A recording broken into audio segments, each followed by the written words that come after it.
स एव जातः स जनिष्यमाणः, वही उत्पन्न हुआ माने प्रकट हुआ, अभिव्यक्त हुआ, और स जनिष्यमाण, आगे भी वही भी अभिव्यक्त होने वाला है। आगे जो भी सृष्टि आगे बढ़ने वाली है, जो कुछ उत्पन्न होने वाला है, उसमें ब्रह्म ही अपने स्वरूप को अभिव्यक्त करने वाला है।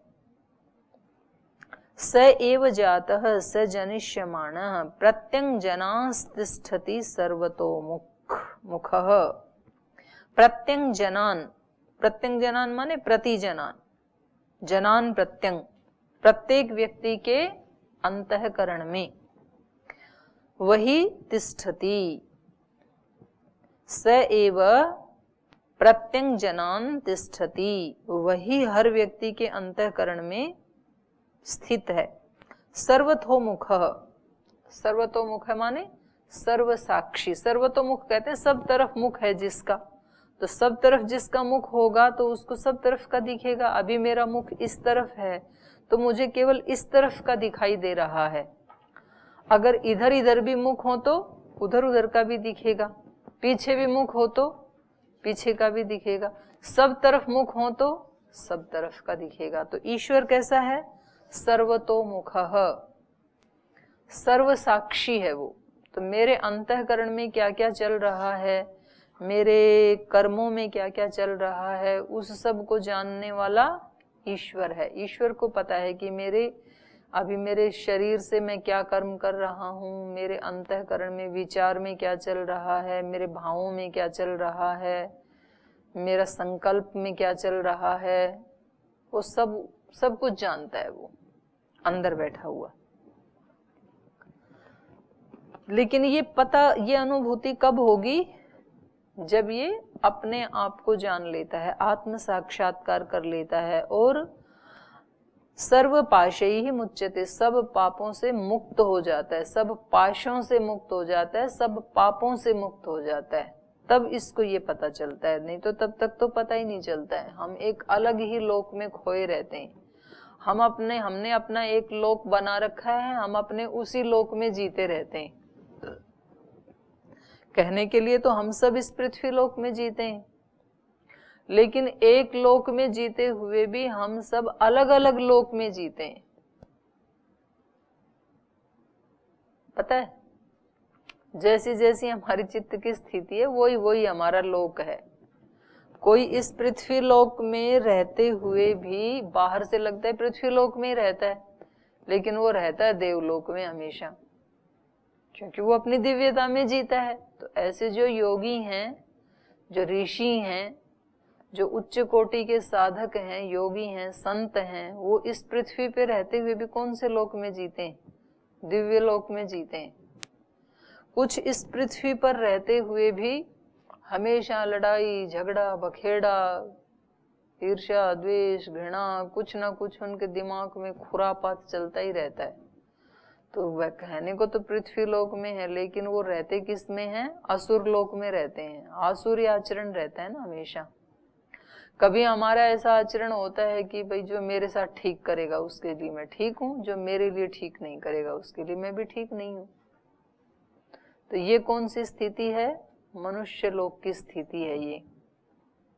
और एक ऐसे भी है, ना तो मुझे अपना कोई उपकार करना है, अपना भला करना है, और ना दूसरे का होने देना है, ना मुझे कोई यज्ञ हवन करना है, और अगर कहीं भी हो रहा होगा तो वहां जाकर के घड़े के ठीकरे डालने हैं, मांस डालना है, शराब डालनी है, उसको बुझाना है मुझे।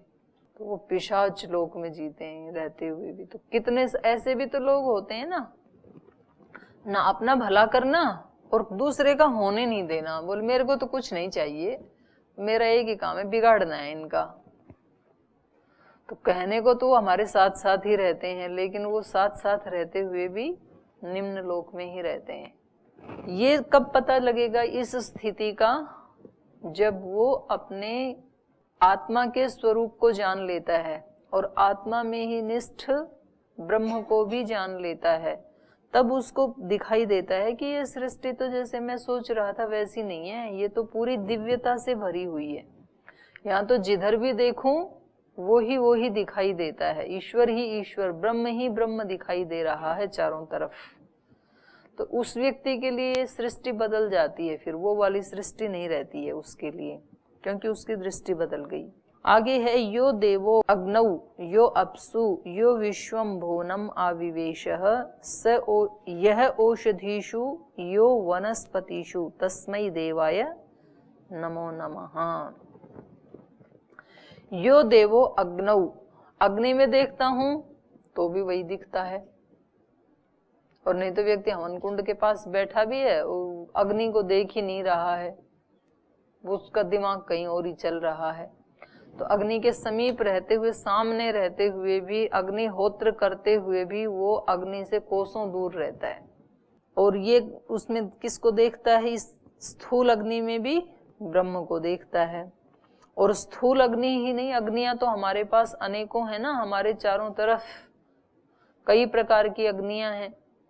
हम हवन कुंड करते हैं तो हवन कुंड वाली अग्नि हमारे साथ, हमारा उसके साथ संबंध रहता है उस समय। योग करते हैं तो योगाग्नि, कोई संध्या उपासना करते हैं तो कौन सी अग्नि होती है? उपासना की अग्नि, योग की अग्नि, योगाग्नि, संकल्प की अग्नि। जब आप पढ़ रहे होते हैं तो ज्ञान अग्नि, जब भूख लग रही होती है तो जठराग्नि। और ये जो चक्षु से हम देख रहे हैं ये भी एक अग्नि ही है। जो हम वाणी से बोल रहे हैं ये भी एक अग्नि ही है। जो कान से सुन रहे हैं ये भी एक अग्नि है, शक्ति है ना एक। तो ऐसे अनेक अग्नियों से हम युक्त हैं। तो इन सारी अग्नियों में ये साधक किसको देखता है? ब्रह्म को ही देखता है। यह देवो अग्नौ, इन सारी अग्नियों में, अग्नि माने अग्रणी, जो जो भी हमें आगे लेके जाता है वो अग्नि का ही लक्षण है। तो उन सब में अभीप्सा की अग्नि, ज्ञान की अग्नि, संकल्प की अग्नि, योग की अग्नि और जठराग्नि, तो ऐसे अनेक अनेक अग्नियां हैं। इन सब में वो ब्रह्म ही है, वही देख रहा है, वही कर रहा है सब कुछ इनके माध्यम से। यो अप्सु, और जो भी जल हैं उन सब में भी वही है। तो जल तत्व भी सब जगह है, मेरे शरीर में भी जल तत्व है, बाहर भी जल तत्व है, पृथ्वी पे भी 3 गुना जल तत्व है, आकाश में भी जल तत्व है, पेड़ पौधों में भी जल तत्व है, सब जगह है वो भी। तो इसलिए उन सब जलों में वो ब्रह्म ही समाया हुआ है। यह देवो अग्नौ यो अप्सु यो विश्वम भुवनम आविवेशः, विश्वम भुवनम, सारे इन लोकों को, भुवनों को, आविवेश, इन सब में वो रमा हुआ है, इनमें प्रविष्ट हुआ है। आविवेश, चारों तरफ से उसने प्रवेश किया हुआ है। यह औषधीषु, और वो ही इन औषधियों में औषध रूप बन करके ठहरा हुआ है। यो वनस्पतिषु, और वो ही सब वनस्पतियों में है। औषधि और वनस्पति में क्या अंतर है? औषधियों में और वनस्पतियों में क्या अंतर है? पहले बताया था एक दिन। क्या होता है औषधि, आप बताओ।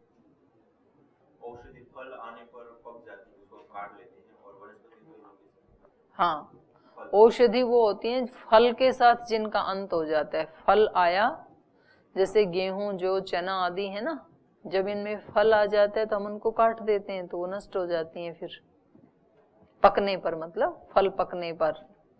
और वनस्पति हैं जो उसके बाद भी नष्ट नहीं होती हैं, फल देने के बाद भी, जैसे आम है, पीपल, गूलर, जितने भी हैं ये क्या हैं?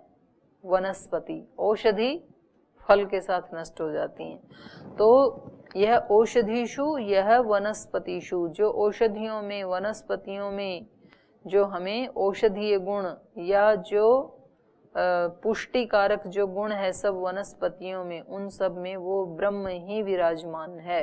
भिन्न भिन्न शक्तियों के रूप में वो ही वहां पर स्थित है।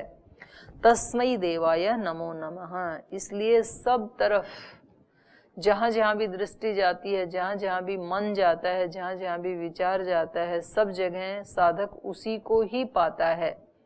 इसलिए वो सब जगह उसको प्रणाम कर रहा है। नमो नमः।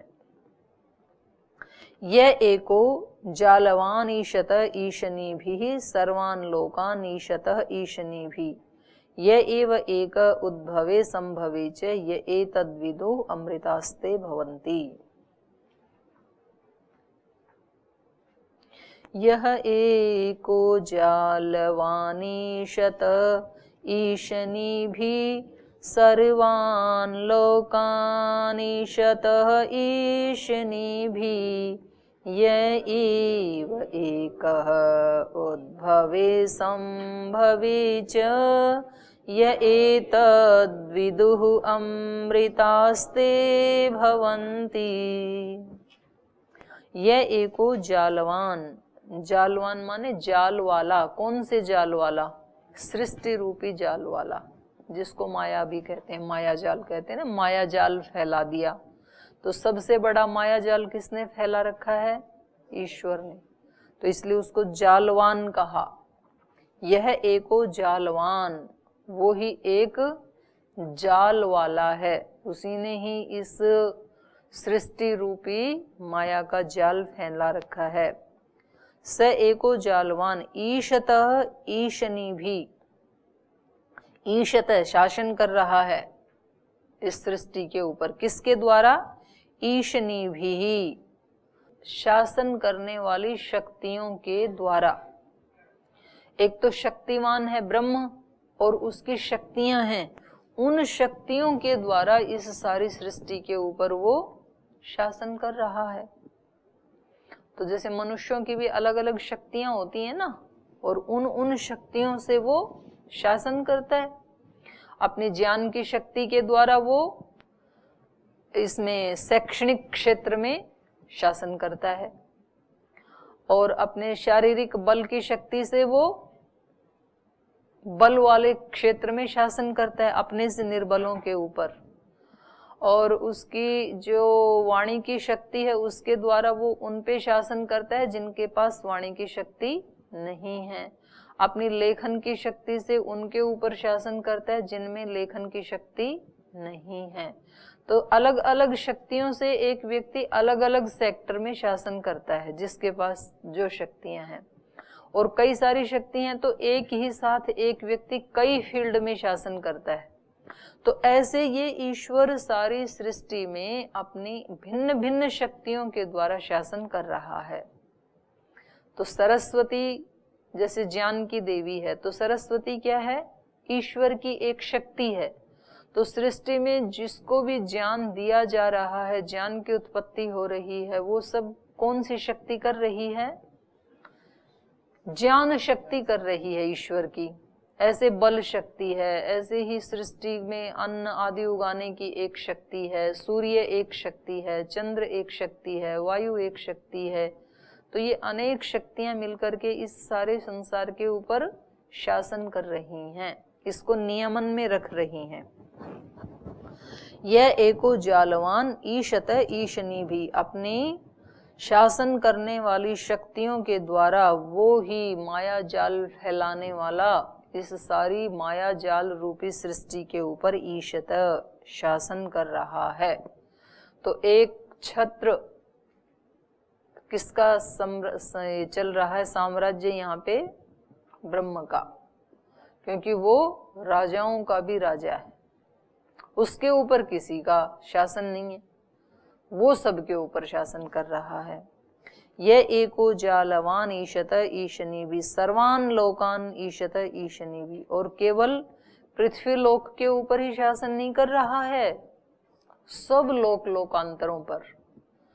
पृथ्वी लोक के साथ साथ ही चंद्र लोक है, सूर्य लोक है, अंतरिक्ष लोक है, ब्रह्म लोक है, और पता नहीं कितने सारे अज्ञात लोक हैं जिनको हम नहीं जानते हैं। इनके बारे में तो हमने सुना इसलिए हमने नाम लिया, पता नहीं ब्रह्मांड में तो कितने लोकांतर हैं। तो अभी तो 2-3 को ही जाना ना हमने। तो जितने भी हमें दिखाई देते हैं ना टिमटिमाते हुए तारे सितारे, वो सूर्य से भी बड़े बड़े स्टार्स हैं, उन सब लोकों में, क्योंकि उनको भी तो एक नियमन में रखना पड़ रहा है ना, नहीं तो वो इधर उधर कहीं भी गिर जाएं। तो वो अपने ही उसमें ऑर्बिट में घूम रहे हैं और पूरा ब्रह्मांड गतिमान है, सब गति कर रहे हैं। ये जो नक्षत्र हमें आकाश में दिखाई दे रहे हैं वो भी गतिमान ही हैं। तो वो उन सबको एक सुनिश्चित गति देना और उनको नियमन में रखना, तो कौन कर रहा है ये? कौन है वो? कहाँ रहता है वो? तो उसके बारे में तो बुद्धि तो सोच सकती भी है नहीं, क्योंकि बुद्धि तो जानती भी नहीं है कि इसका उसका क्षेत्र कहाँ कहाँ है और कितना है। पृथ्वी लोक को जानना ही कितनी बड़ी बात है। तो एक मनुष्य अपने पूरे जीवन में पूरी पृथ्वी को भी नहीं देख पाता है। जिस पृथ्वी पे हम रह रहे हैं ना, उस सारी पृथ्वी लोक का दर्शन भी नहीं कर पाता है, उसको भी नहीं जान पाता है। पृथ्वी की तो बात छोड़ो आप, जिस देश में हम रहते हैं, हमारा देश तो उस पृथ्वी का बहुत छोटा टुकड़ा है ना। पृथ्वी के तो 3 हिस्से में तो पानी ही है। अब उसकी था को कौन जाने, समुद्रों की था को? एक समुद्र की था भी नहीं जान सकते हैं, सारे वालों को तो कैसे जाने। और अगर चलो समुद्र को भी नहीं जान पाए, तो फिर जो पृथ्वी बची है, उस पृथ्वी को भी एक मनुष्य अपने पूरे जीवन भर भी लगा रहे उसको देखने में, तो भी नहीं देख सकता है। और उस पृथ्वी में भी जो 200-250 देश हैं, उनमें से जो मेरा देश है, तो अपने देश की, अपनी मातृभूमि को भी कोई मनुष्य पूरा का पूरा नहीं देख पाता है। उसको बोलें कि आप अपने जीवन में हर गांव में जाओ, हर ढाणी में जाओ, पॉसिबल नहीं है, इतना बड़ा है। तो भी छोटा पड़ जाएगा इसका जीवन अगर उसको देखने लगे तो। आप बोलोगे जी हम तो वो ले लेंगे मर्सिडीज गाड़ी, और उससे हम तो आप लगा के देखना एक बार चक्कर। और ये तो पृथ्वी लोक की बात हो रही है। फिर उसके बाद तो चंद्रमा है, मंगल है, शुक्र है, बुध है, शनि है, सूर्य है, फिर और दूसरे जो अज्ञात हैं। तो हम, हमारी वाली जो बुद्धि है, उससे तो हम उसको स्थूल रूप से भी देख भी नहीं सकते हैं, जान भी नहीं सकते हैं। कुछ लोगों का तो जीवन अभी तो चलो फिर भी यातायात के साधन चलने से व्यक्ति कहीं इधर उधर फिर भी चला जाता है, नहीं तो पहले तो जो गांव के लोग थे ना, वो अपने गांव से बाहर गए ही नहीं कभी, और गए तो भी अपने ही जिले में बस 10-15 किलोमीटर जो उनके गांव थे, रिश्तेदारी थी, उधर ही आए, उसी जिले से विदा हो गई। अपने जिले के अलावा उन्होंने कभी दूसरा जिला भी नहीं देखा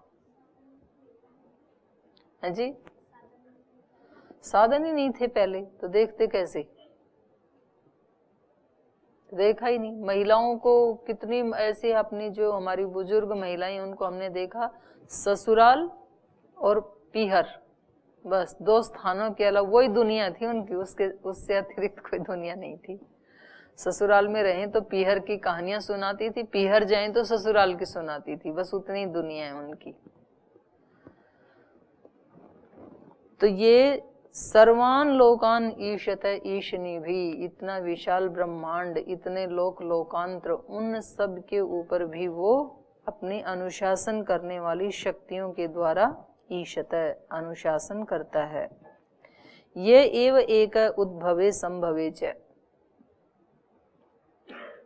अपने पूज्य स्वामी जी महाराज के जो दादाजी थे ना, अभी गुजरे हैं थोड़े दिन ही पहले, तो एक बार वहाँ मैं तब इधर आई नहीं थी, वहाँ शिविर लगाने के लिए गई, महेंद्रगढ़ में ही रहती थी तब। शिविर के बाद मैं उनसे उसी गांव में ही लगाया था, अलीपुर में ही, तो मैंने कहा चलो मिल लेते हैं, दादाजी का आशीर्वाद ले लेते हैं।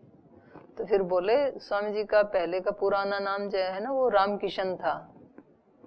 तो बोले ये जी मारे तो राम किशनिया ने अब दिल्ली तक का लोग जानन लग गा। समझ में आया? मतलब उनके लिए दिल्ली ऐसा है जैसे कोई दूसरा लोकांतर है, कि दिल्ली तक के लोग भी जानने लग गए हमारे भाई को। तो मतलब दिल्ली जाना, अब वहां से दिल्ली आना 2.5 घंटे का 3 घंटे का रास्ता है, लगभग 150 किलोमीटर दूर है। तो पुराने लोगों के लिए तो मतलब इतना ज्यादा भी एक ऐसे लगता था। अब यहाँ से तो दिल्ली ऐसे लगता है कि कितनी बार दिल्ली जाना होता है, तो वो कभी दिल्ली गए ही नहीं। तो उनके लिए दिल्ली कैसा है, जैसे आपके लिए चंद्रलोक पे जाना है, ऐसा है उनके लिए। लेकिन ईश्वर का देखो, इसका विराट रूप, विस्तार रूप, यह एको जालवान ईशतः ईशनी भी सर्वान लोकान ईशतः ईशनी भी, ये एव एक उद्भवे संभवे च। उद्भव माने उत्पत्ति, सृष्टि की रचना, और संभव मतलब सिकोड़ना, प्रलय। तो इस सृष्टि की उत्पत्ति करने में और इसका प्रलय करने में, दोनों में उसी का ही हाथ है, वही करता है। इसकी उत्पत्ति, इसकी स्थिति, संभव माने स्थिति, इसका पालन, उत्पन्न भी वही करता है, फिर इसका पालन भी वही करता है। स एव एक उद्भवे संभवे च यह एतद् विदुहु अमृतास्ते भवन्ति। जो इस रहस्य को जानते हैं वो अमर हो जाते हैं। तो ये कौन सा रहस्य है? उत्पन्न होना और प्रलय करना, ये सब कौन करता है? तो इस रहस्य को आपने नहीं जाना था क्या? हम सब नहीं जानते इस रहस्य को, नहीं जानते हैं, क्योंकि हम जो भी काम करते हैं उसमें हम किस किस स्टैंप लगाते हैं? अपनी स्वयं की, मैंने किया।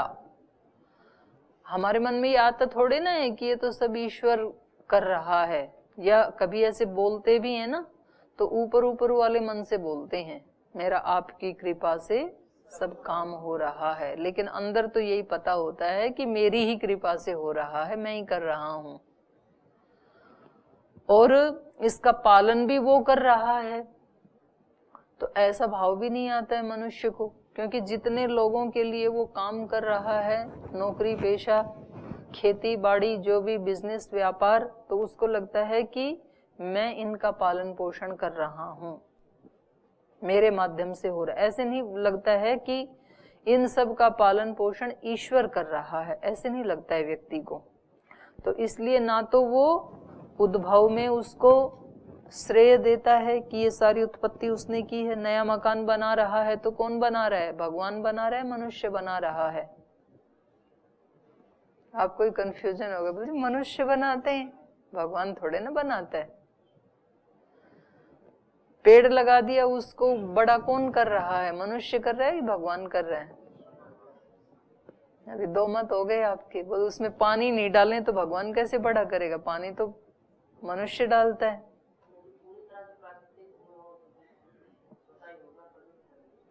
न चलो वो तो है ही, उसमें तो आपका कोई वश ही नहीं है। किसी ऊंची सी पहाड़ की चोटी पे कोई पेड़ बड़ा हो गया तो वहां तो अब आप मैंपन का ठप्पा लगा ही नहीं सकते, तो वहां तो ईश्वर कर रहा है ये मानना मजबूरी है। पर जिस पेड़ में आप पानी डाल रहे हैं उसको बड़ा आप कर रहे हैं कि ईश्वर कर रहा है? फिर आप क्या कर रहे हैं? तो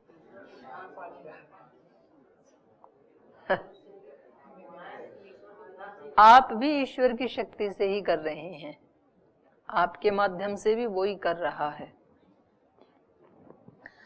तो स एव एक, ऐसे जब उसमें आ जाएगा ना बिल्कुल गहराई तक, मन में और प्राण में, चित्त में, इंद्रियों में, तब फिर अमृतास्ते भवन्ति।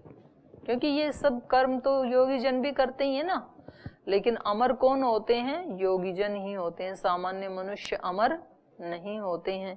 कैसे होते हैं? वो कौन सी कला है जिससे वो अमर हो जाते हैं और हम मरण धर्मा ही रह जाते हैं? यही कला है, क्योंकि वो सब उत्पत्ति में और सब पालन करने में, सब संहार में उस एक शक्ति को ही अनुभव करता है, उसी को ही देखता है कि ये तो उसके ही प्रताप से चल रहा है सब कुछ। मैं तो ऐसे ही, ये तो नदी तो बह ही रही थी, उसमें मैं भी एक पत्ते की तरह बहा चला जा रहा हूँ, पर नदी में वेग जो दिया है ये किसी और का दिया हुआ है, मैं नहीं बहा रहा।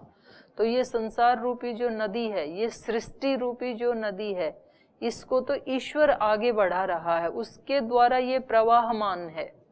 मैं इस धरती से चला जाऊं आज ही यदि, तो भी ये धरती ऐसे ही चलेगी, क्योंकि मैंने देखा ना मेरे से पहले कितने चले गए। मेरे दादा दादी चले गए, फिर मेरे अड़ोसी पड़ोसी चले गए, मेरे बहुत सारे जानने वाले चले गए, किसी किसी के तो माता पिता भी चले गए, किसी किसी के तो युवक संबंधी भी चले गए, तो उनके जाने से भी वो घर परिवार और ये संसार वैसे ही चल रहा है कि नहीं चल रहा है? वैसे ही चल रहा है।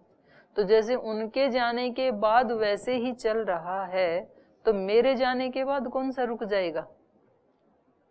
नहीं रुकता है, किसी के भी जाने से नहीं रुकता है। लेकिन व्यक्ति को लगता क्या है, ये परिवार तो मेरे कारण चल रहा है, यदि मैं ना रहूं तो कल ही 10 मुसीबतें आ जाएं। आएंगी एक बार, 2 घंटे के लिए आएंगे, उसके बाद सब सेट हो जाएगा। एक व्यक्ति घर में क्या क्या काम करता था, तो वो एक बार तो आती है थोड़ी सी दिक्कत, उसके बाद फिर सेट हो जाते, चीजें फिर चल पड़ती हैं। हमें लगता है कि यहाँ संस्थान में मैं ना रहूं, संगठन में मैं ना रहूं, तो मेरे बिना काम नहीं चलेगा। ठीक है, 1-2 दिन दिक्कत आती है, हमारे राज्य प्रभारी, जिला प्रभारी बदल जाएं थोड़ा, उसके बाद फिर चल पड़ता है, कोई और करने लगता है उसको। इसलिए इनको समझ में आ जाता है कि ये सृष्टि, ये संसार, ये सब कुछ ये मेरे कारण नहीं चल रहा है, इसको तो कोई और शक्ति चला रही है। ऐसे महापुरुष जिन्होंने अपने ही पुरुषार्थ से वो चीजें खड़ी की, लेकिन उनके जाने के बाद भी चीजें चल रही हैं, नहीं चल रही हैं।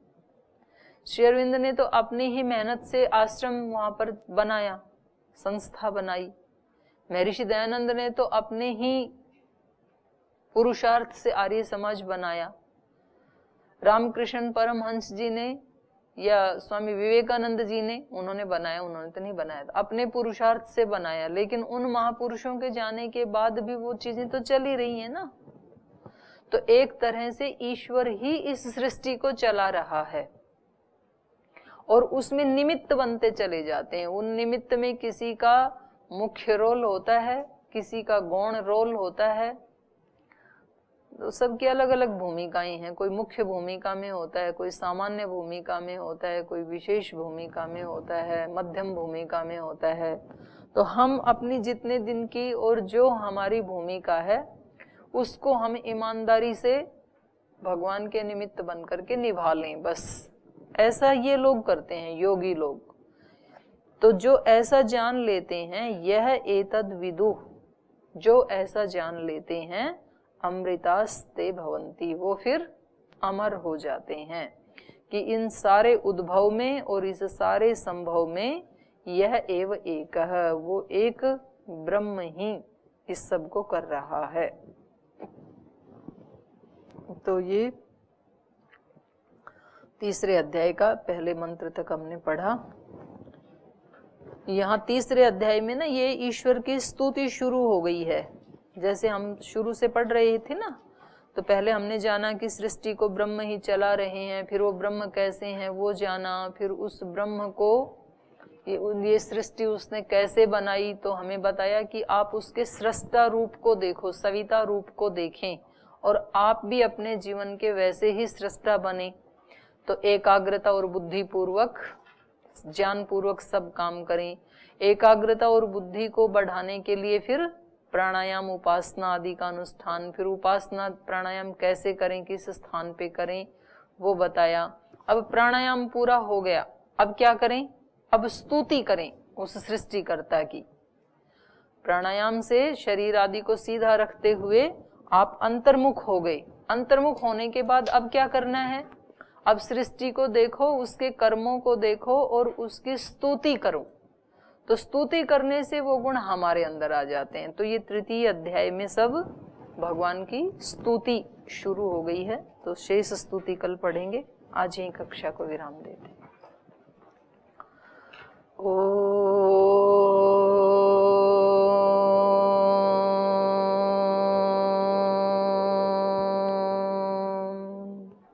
शांति शांति शांति। श्री गुरुभ्यो नमः।